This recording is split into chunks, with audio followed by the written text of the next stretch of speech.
Today on Executive Report, we're speaking with Michael Teitelbaum, the president of Baltimore Magazine, as he explains his mission to celebrate Baltimore in the national limelight. So hit that like button, subscribe, and enjoy the show.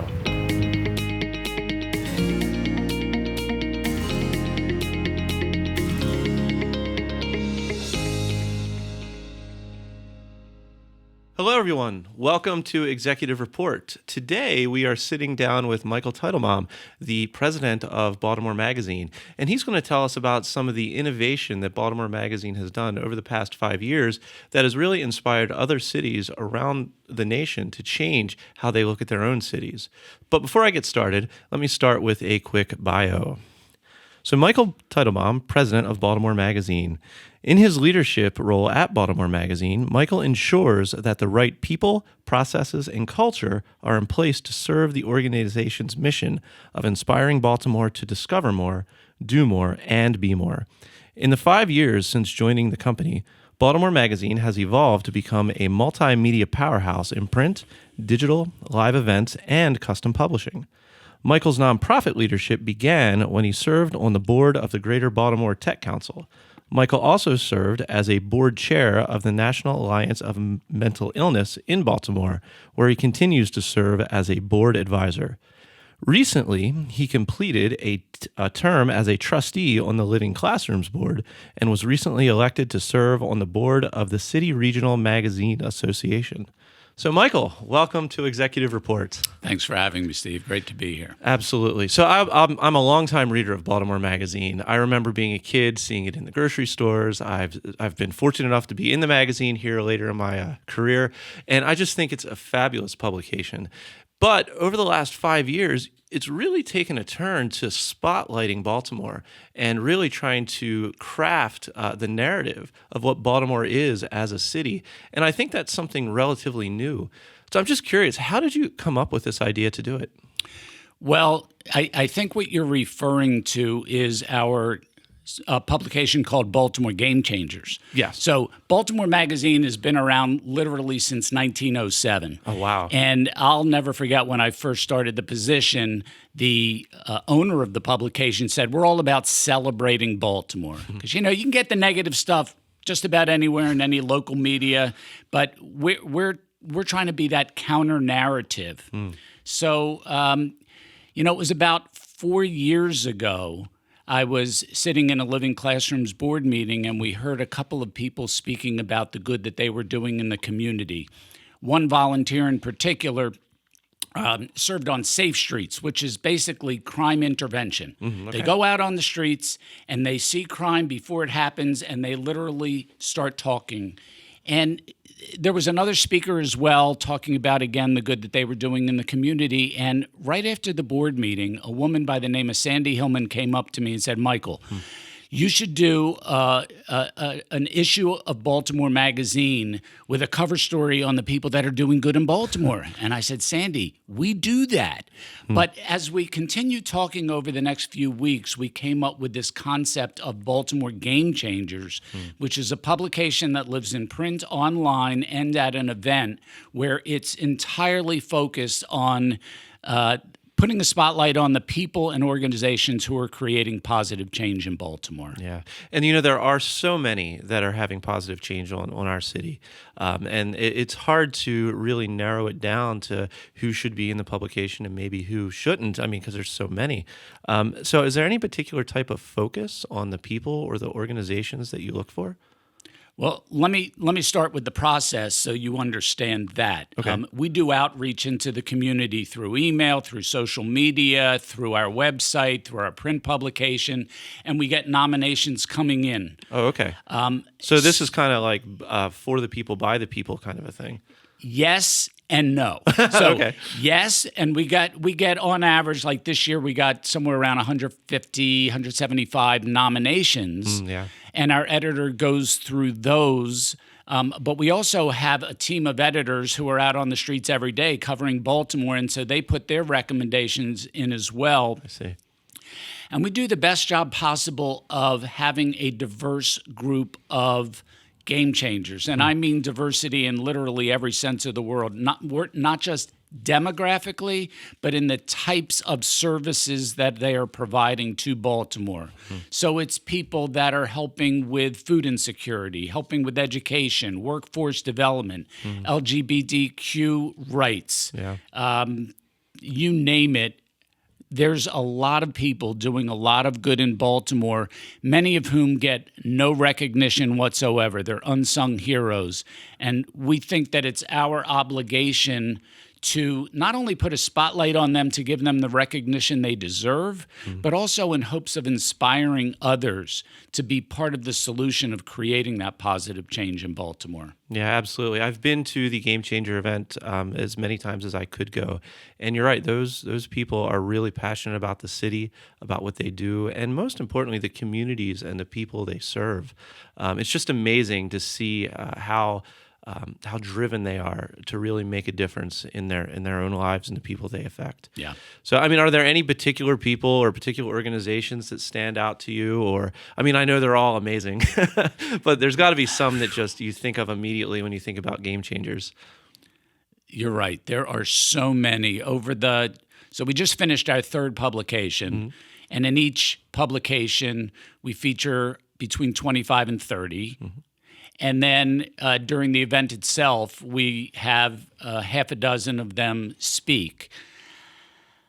You know, I guess one that comes to mind, and maybe this is because I toured their facility and saw it firsthand, is if you're familiar with Helping Up Mission. Oh, yeah, absolutely. So Helping Up Mission, I was unaware of it until a business associate friend of mine, Frank Kelly III from Kelly Benefits, introduced me to what they did. And I'd heard of them, but there's nothing like going and touring their facility.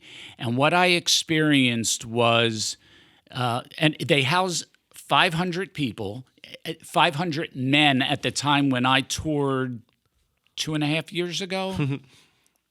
And these are people who are homeless and have addiction problems. And what they do is not just house them, but they give them warm clothes, 3 meals a day, and teach them how to get back into the workforce so that they can fend for themselves. They call it a 1-year spiritual recovery process. At the time, they did not have a women's facility, but there was one being built right across the street. And since then, that facility has now opened too, that also houses up to 500 women at a time. Oh, wow. It's just if you drive around Baltimore and you see the homeless, and there's many people that just point to them and say, "Isn't that a shame?" Yeah. But there's people that are doing something about it. Helping Up Mission, one of the organizations that's doing something about that. Absolutely. And you're right. You do drive around the city and you see, it seems like though you see less and less now than maybe 4 or 5 years ago.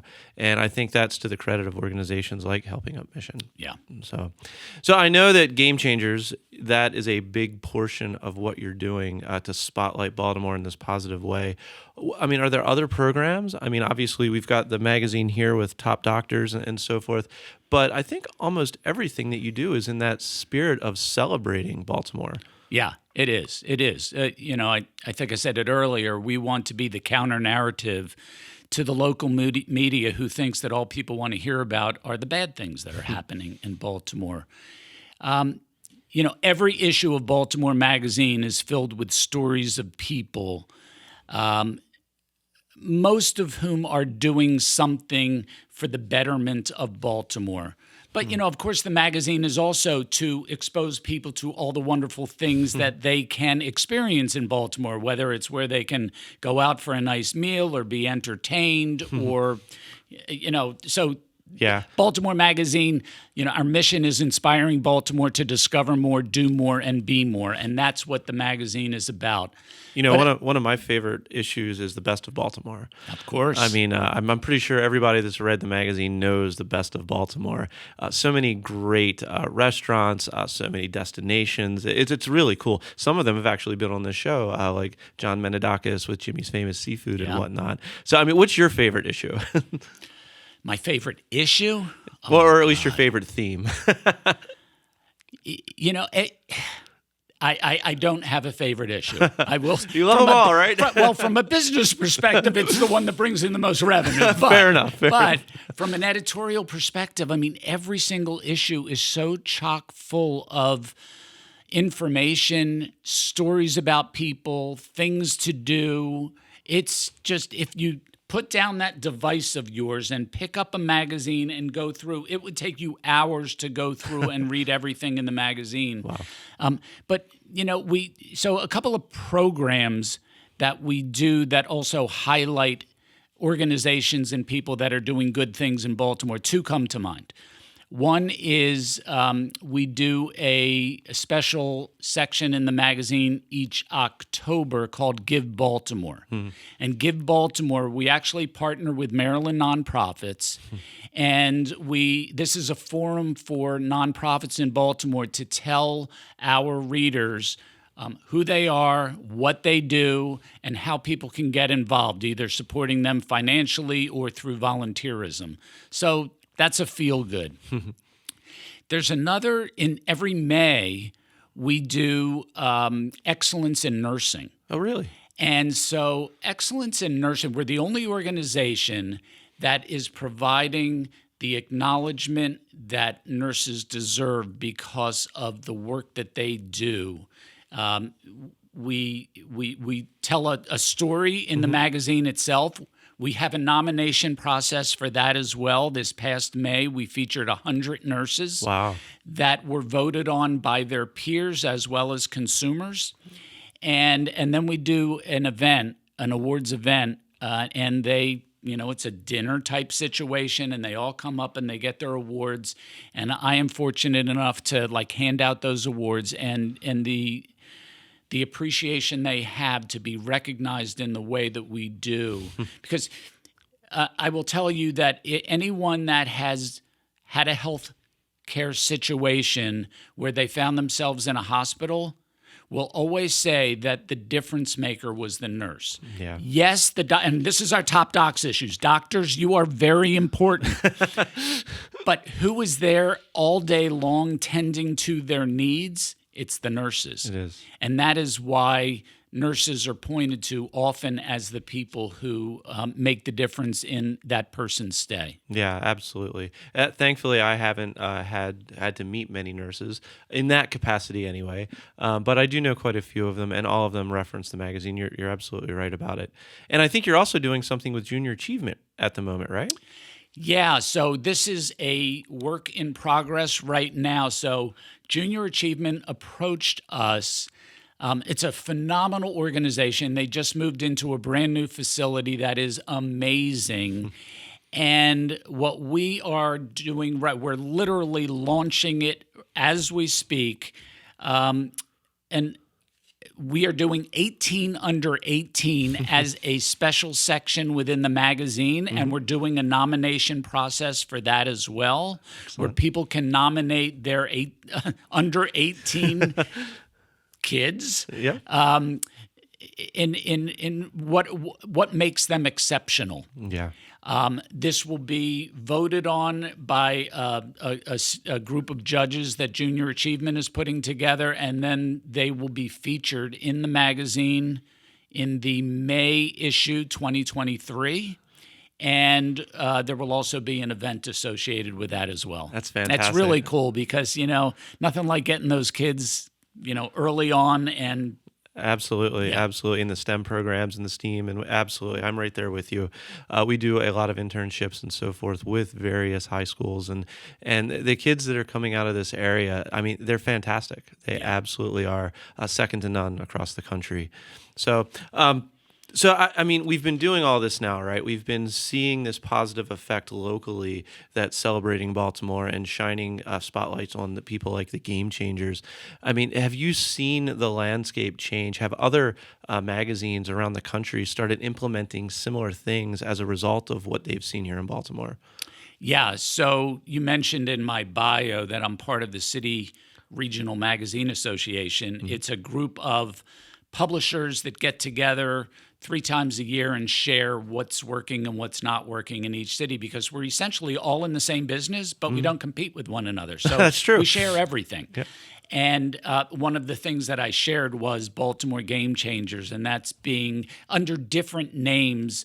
There are a few other city regional magazines that are doing similar publications in their market. Excellent. And I think that's really the test of whether something works or not. What do they say? Copying is the highest form of flattery. So Yeah. And I've also heard anecdotally that the publication is inspiring people to do good. Yes. Those that either read the publication or attend the event, they may not have been doing game-changing like activities, but after reading or experiencing the event, they're motivated to get involved. Fair enough. Fair enough. So what can people do to get involved? Obviously, we have a listeners group of a lot of entrepreneurs, a lot of businesses. Are there sponsorship opportunities for companies that might be listening? Oh, yeah. So we what's interesting about the sponsorship opportunities is the types of sponsors that we look for a program like Game Changers are organizations who focus attention on corporate social responsibility. Okay. They're not just interested in making a buck. They're interested in having a positive impact in the community where their business is located. So if you look through the publication or if you attend the event, you saw, I think we had upwards of 20 sponsors this year. That's right. And all of them do it not for advertising. They're doing it because they want to support this type of positivity. So, one of the best ways to find out more about Game Changers, if you're not a Baltimore subscriber, and all Baltimore Magazine subscribers get the Baltimore Game Changers publication, but you can go to our website, baltimoremagazine.com. Yep. We have a channel on the website called Game Changers, and within that are lots of the Game Changer stories. There's a nomination process because we do a rolling nomination. One of the things that has transpired as a result of this is every month in the magazine, we also feature a Game Changer. Oh, really? Yeah. So the nomination process is rolling because maybe you didn't make the annual publication, but you may be in one of the issues of Baltimore Magazine. Got it. As a Game Changer. Very cool. I didn't know that. Yeah. Excellent. And I'm certain that you would be happy if people followed you guys on social medias and shared the articles as well, right? Yes. Facebook, Twitter, Instagram, LinkedIn. We're on all of them. You guys have a TikTok channel yet? No, we don't. We've talked about it, but that's a younger crowd, I think, than we're right now looking to target. Got it. So something you guys might not know out there in YouTube world is that Michael is also a musician, and he has a band, right? The Wafflers. The Wafflers. Wafflersband.com. So you can follow them as well. But guys, don't forget, hit that like button, hit the subscribe, make sure you share the video as much as you can. And Michael, we really appreciate you being here and really supporting the Baltimore communities the way you have at Baltimore Magazine. So thank you very much. Thank you, Steve. It's been a pleasure.